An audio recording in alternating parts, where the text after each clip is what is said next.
Welcome to Intergenerational Politics with Jill Wine-Banks and Victor Shi, where we host weekly political discussions that are engaging and relevant to all generations. This is Victor Shi. I'll be an incoming freshman next year at UCLA, also the co-host of this podcast with Jill.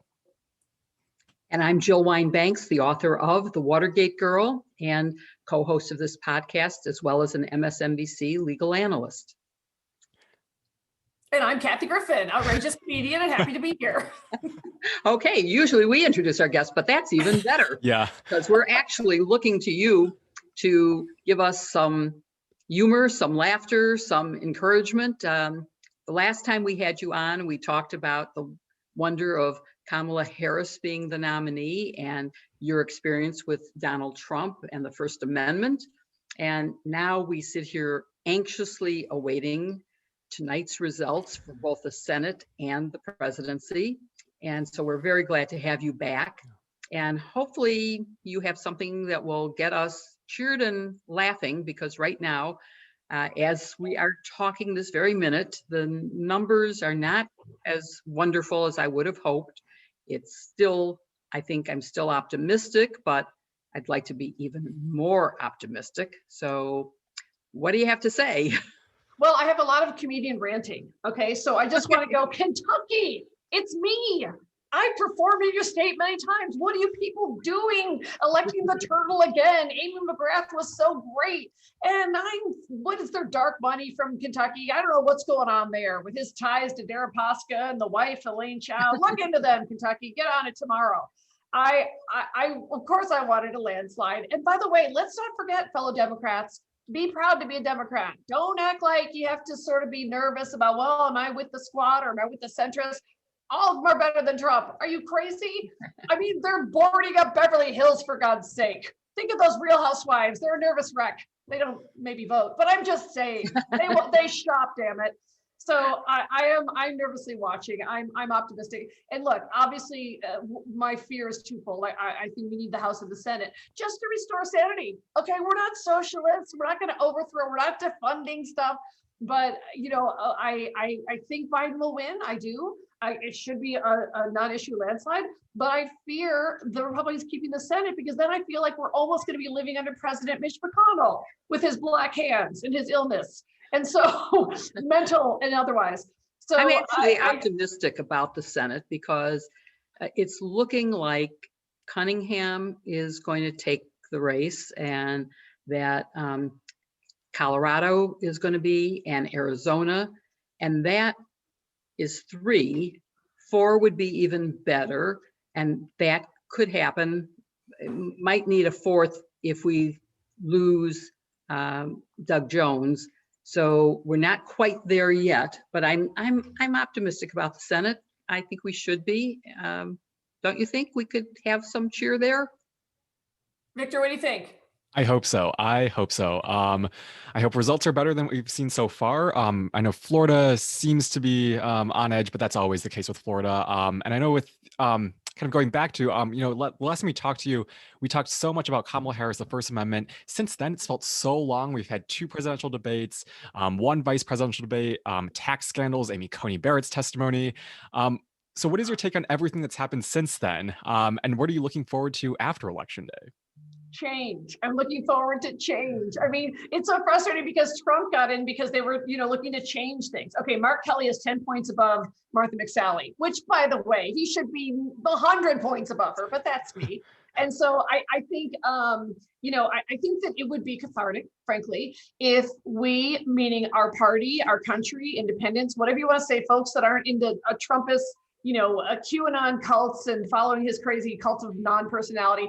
I think it would be actually cathartic if we started investigating some of the things that we've been through. I think that of course, we should look into expanding the court. Of course. I mean, the idea of vilifying that notion when we have 3 illegitimate Supreme Court justices who got in during an illegitimate presidency. I mean, how many times do we have to be told and have it confirmed over and over by our 17 agencies, the DOJ, et cetera, that there was interference. There's interference again. I mean, Christopher Wray, who's handpicked by Trump, he just testified on the Hill himself recently saying, yes, the Russians are doing it again and more so. We now have interference from, it's coming inside the House with all these Trumpers who believe anything they read on their Facebook group and then they spread it. And I'm fearful that, believe it or not, QAnon and all that online nonsense could be the October surprise. You know, it wasn't Hunter Biden's laptop, which, by the way, I have 17 of them in my bathroom. I guess he just leaves them everywhere. But I am definitely nervous about I guess, I mean, I think of it as a cult like that of, you know, men and women, and they're on their Facebook groups and they believe these crazy things that Donald Trump is giving them coded messages, and that when we don't see him on camera, he's busting up child human trafficking rings personally, even though he's on video with Jeffrey Epstein when they're at a party with minors and they have been outspoken survivors.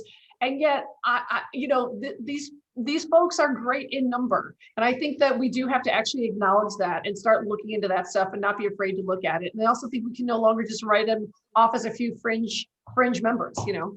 We have one who's going to be in Congress QAnon's too. going to be in Congress. Yeah, I mean, right. she won her race. So you now have an official member of the US Congress who is a QAnon believer. And that's really scary. Unfortunately, it's only one. So let's rejoice in that. But the fact that there are only one is still worrisome for who's voting for that. Yes. Let's hopefully go to a lighter topic. You know, this election and why it's so historic on all fronts. For someone who, you know, may not be eligible to vote, or for those who may be tuned out of politics, you know, Jill has lived through a lot of elections. I've only lived through a couple, but I have some recollection of 2016. You know, for you, Kathy, what makes this election so special? Because every election we say, you know, it's going to be the most important election of our lifetime. So much is at stake. But for you, why is this election so important? Well, look, I'm going to be 60 tomorrow, and I really have never happy seen birthday, right? Happy Woo, birthday, 60 sexy. birthday. Wow, happy birthday. So, yeah. Thank you. And so, you know, I really can say I have never seen anything like this.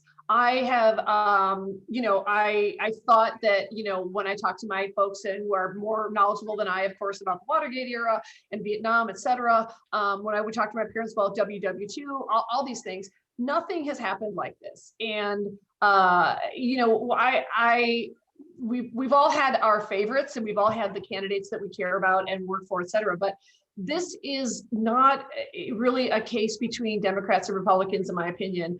It's truly the fall of our republic. And I want the results to be better tonight, only because, if nothing else, if you don't love Joe Biden, or if you don't hate the Republican Party, which you don't have to at all, you should really hate what's happening to democracy itself. You should know the difference between a kleptocracy and democracy. And it's not like it hasn't been out there for folks to learn about. So I am fearful because I don't want to be suspicious of my own countrymen.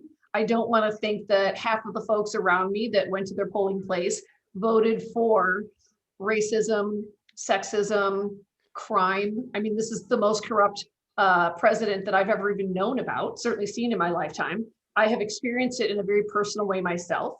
Honestly, the election was very consequential for me 4 years ago personally, because, you know, you guys know my story about taking the controversial photo of the Trump mask with blood on it and stuff. And so, as somebody who's lived through an administration able to change my whole life in the course of my life, in a way that's been, you know, definitely educational, but challenging in a way that I would not want to happen to any one of my fellow citizens.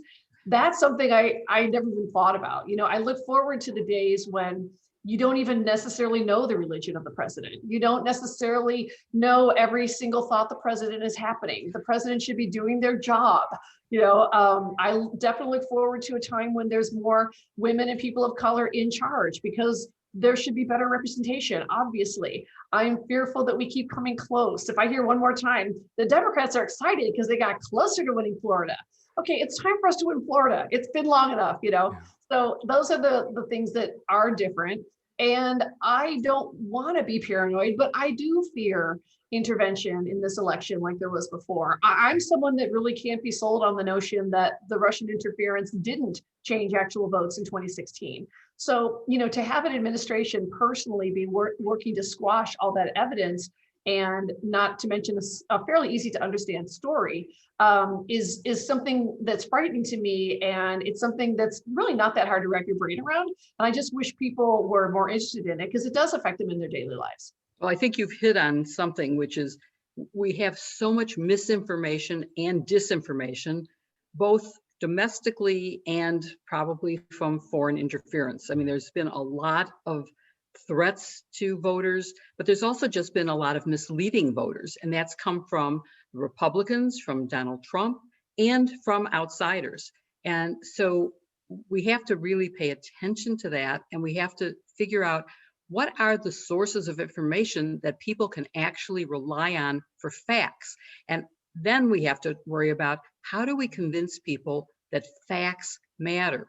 That when Donald Trump says something multiple times and says it louder and louder each time, it doesn't mean that it's a fact.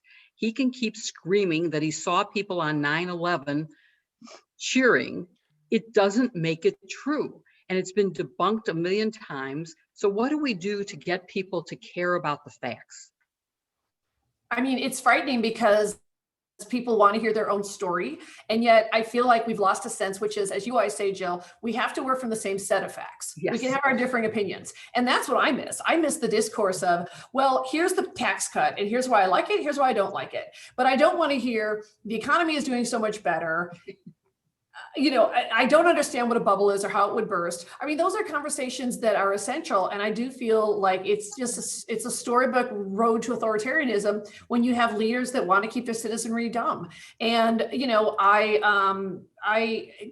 I don't even quite know how to deal with folks that don't care about fact checking or secondaries or tertiaries. I understand the impulse to want to hear what you want to hear, but there's plenty of room for that. So that's one of the things that I fear will be difficult for us to walk back from, because at least in this country, we've never had to go through that particular thing yet in the Great Experiment. And I felt optimistic, and I still feel optimistic, that with the new administration, and sorry, but the Democrats have to take back the Senate, we have a very good chance of righting that ship. And I fear that if the Republicans keep the Senate, then they have learned that what works for them will continue to be effective and possibly get worse.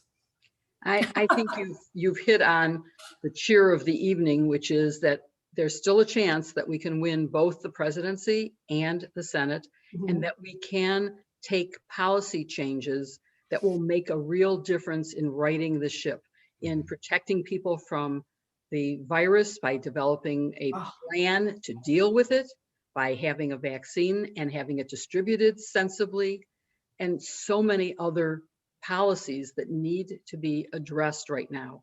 And you've made me hopeful. I don't know why, but and I hope that my generation actually lives under a president who is decent and has empathy and respects basic facts. Because for many of us, we just see Donald Trump and he is our president, and we get discouraged. We get, we get detached from politics. But I think now is the time for us to really get involved. And I think a Joe Biden presidency would really get us involved, and go back to a time when we could actually debate things without yelling at each other. And so I think that it's really important for him to win, also for the Senate to be blue. Yeah, I think we've seen the limitations of what happens. And I remember W saying that thing, I've got political capital, I'm going to spend it. And, we kind of do some revisionist history about W, but we've never seen anything like what the Republicans are doing this time. Although I think we got a hint of it when in Obama's second term, when Boehner wouldn't let anything through. And then, whether you want to say we allowed it or not, but, make no mistake, folks, that's going to be the next 4 years. And so if we get the presidency and we still have Mitch McConnell, are we even going to work with the WHO to help us with our coronavirus response? I don't know.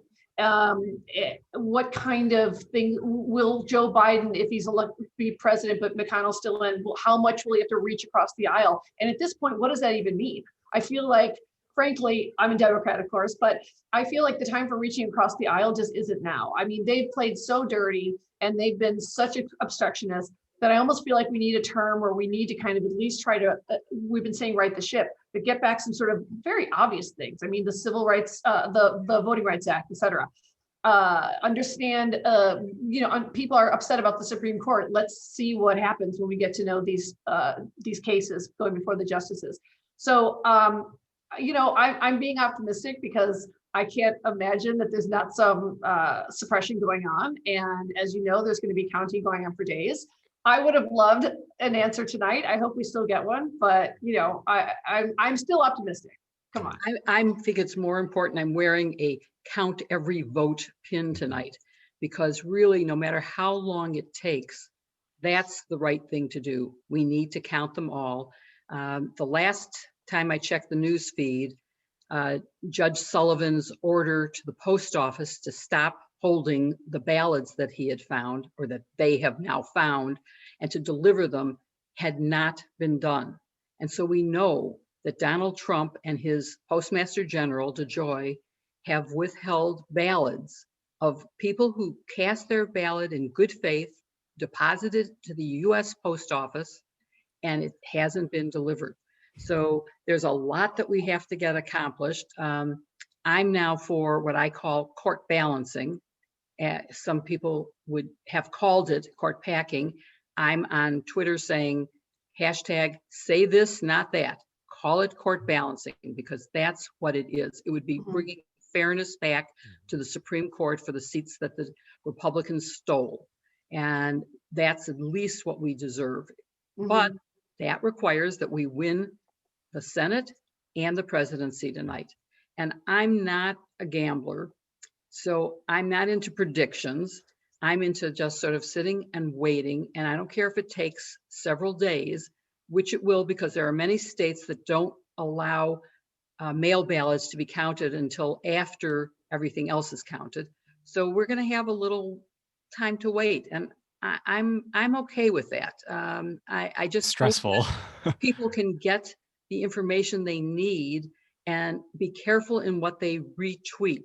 Make sure that before you retweet it, you know that it's true. I bet you've fallen for it, Kathy. I know I have. I've tweeted things that were just, they were so good, I wanted them to be true. And as soon as I tweeted it, I went, if it was really true, I would have seen that on a lot of other places. And so I started checking, and it usually isn't true. And I've had to withdraw. I mean, it doesn't happen to me often, but it has happened. So I'm hoping everybody listening is paying attention to what the facts are, and will patiently wait for the actual results, because I don't care who declares victory tonight. It isn't a victory until the results are certified. And every vote is counted. And every vote, yes, here we are. Every vote is counted. Yeah. Yes, exactly. All right, guys, I actually have to hop off. I'm in sounds high demand For tonight. being with us, you've cheered me enormously. Yeah, thank you so much. I love you guys. You're awesome. Love you. Mwah, mwah, Thank mwah. you. Thank you for having Bye, me. Kathy. Thanks. Bye. Bye. Okay.